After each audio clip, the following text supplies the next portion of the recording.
मैं योगाचार्य शिवाय, doctor in naturopathy and yoga science. मेरा ये वीडियो है और मैं इस वीडियो के माध्यम से कुछ तंत्र और मंत्र की बात मैं आपको बताना चाहता हूँ। जो मंत्र होते हैं वो शुद्ध होते हैं, वो शुद्ध वाणी होती है, वो ईश्वर के पास से आई हुई या ईश्वर का नाम जपने की शुद्ध वाणी होती है। और जो तंत्र होता है वो सिस्टम होता है, वो एक सिस्टम होता है, एक सिस्टम को सबको मिला के चलने वाला एक सिस्टम होता है। लेकिन मेरे पास में कुछ साधक आते हैं और मुझे बोलते हैं कि हमारे को तंत्र सिखा दो या तांत्रिक चीज़ें सिखा दो। तो जब उनको सजगता से जब सिखाने की कोशिश करते हैं या बताने की कोशिश करते हैं तो वो ये चीज़ बोलते हैं कि सर तो हमारे को कुछ बता नहीं रहे। कॉपी और पेन लेके आ जाते हैं और वो उनको ये लगता है कि सर कोई मंत्र बताएंगे और हम उसको लिखेंगे, हम उसका अनुष्ठान करेंगे या उसका जाप करेंगे और हमें वो सिद्धियां प्राप्त हो जाएंगी। ऐसा कुछ नहीं होता, ऐसा कुछ होता ही नहीं है। अगर इतना आसान होता इस सृष्टि को जानना या अपने आप को जानना, अगर इतना आसान होता तो हर तीसरा घर छोड़ के एक सिद्ध तांत्रिक मिलता आपको। बड़ी बड़ी जगह में जाने के बाद जब उनका रूप सामने आता है तब पता चलता है कि इनको तो कुछ पता ही नहीं है, इनको कुछ पता ही नहीं है। आपने देखा भी होगा या आपको नहीं, आपने अगर नहीं देखा तो आप एक्सपीरियंस करके देख लीजिए। मंत्र जो है वो आपको समेटने का या आपको शांत करने का काम करेगा। तंत्र जो है वो आपकी पूरी शक्तियों को समझाने की कोशिश करता है। मैं बहुत शॉर्ट में ये वीडियो को ख़त्म करूँगा क्योंकि बहुत लंबा डिस्क्राइब करना पड़ेगा मेरे को। बहुत शॉर्ट में इसको समझाता हूँ। आप अगर किसी माला जाप को कर रहे हो या किसी भी मंत्र को कर रहे हो तो आपके सबसे पहली बात तो आपका जो दिशा है, मैंने अपनी पिछले वीडियो में बताया है कि स्पष्ट होनी चाहिए। आपको क्यों करना है, काहे के लिए करना है, पहले तो ये चीज़ क्लियर होनी चाहिए। इसी में 90% लोग फेल हो जाते हैं। उनको यही नहीं मालूम होता है कि मैं साधना क्यों कर रहा हूँ या मेरे को सिद्धियाँ क्यों चाहिए। वो आपको सेटिस्फेक्शन वाला आंसर दे ही नहीं सकते क्योंकि पता ही नहीं होता। उनको तो एक मन में इच्छा उठी कि हमको तांत्रिक बनना है तो वो तांत्रिक बनने की दौड़ में चले गए, या हमको तंत्र में इंटरेस्ट है वो चले गए। मैं ये फलाना, मैं आपको भूत का मंत्र दे रहा हूँ, आप इसकी सिद्धि करो, ये करो, वो करो। इसीलिए ये सब चीज़ें, नेगेटिविटी और ज़्यादा बढ़ते जा रही है।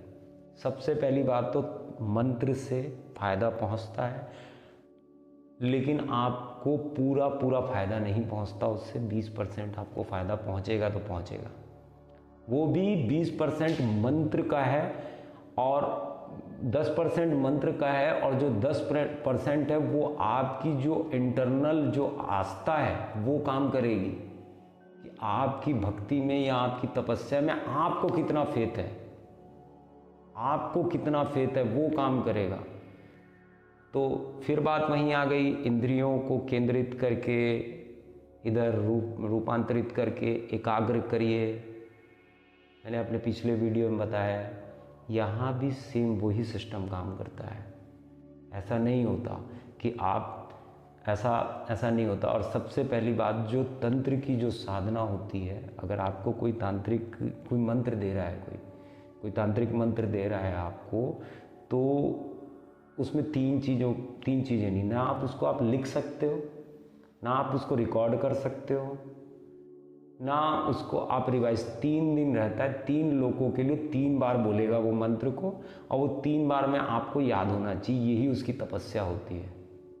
ऐसा नहीं होता एक मंत्र आपको सिर्फ 3 बार बोला जाएगा पूरी ज़िंदगी में।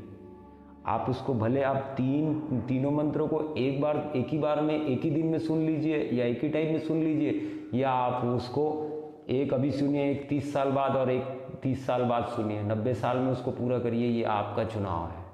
लेकिन वो 3 बार से ज़्यादा बार नहीं। जहां आपने कॉपी और पेन पकड़ा, खत्म। उसके ऊपर जो काम किया हुआ रहता है जिस भी व्यक्ति ने उसको लिखा या साधन जुटा वो ओझल हो जाती है, ओझल हो जाती है। काम करेगी, उसके बाद में भी वो काम करेगी, ऐसा नहीं कि नहीं करेगी काम, लेकिन बहुत स्कैंटी, बहुत छोटे रूपों में काम करेगी। मैं दूसरे मंत्रों की बात नहीं कर रहा हूँ, मैं तांत्रिक मंत्रों की बात कर रहा हूँ जो बहुत सिंपल होते हैं। मैं दूसरे मंत्रों की बात नहीं करूँगा और ना मैं किसी ग्रंथ के ऊपर से श्लोकों की बात कर रहा हूँ, ना मैं मंत्रों की बात कर रहा हूँ, ना मैं किसी ग्रंथ की बात कर रहा हूँ आपको। इसीलिए ये चीज़ देखा गया है कि तांत्रिक गतिविधियों के ग्रंथ नहीं हुआ करते।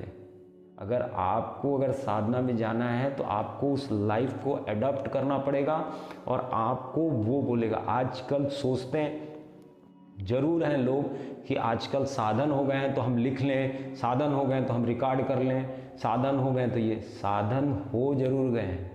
पहले भी लोग सांसों पे ही जिंदा थे और आज भी लोग सांसों पे ही जिंदा हैं और आगे भी सांसों पे जिंदा रहेंगे।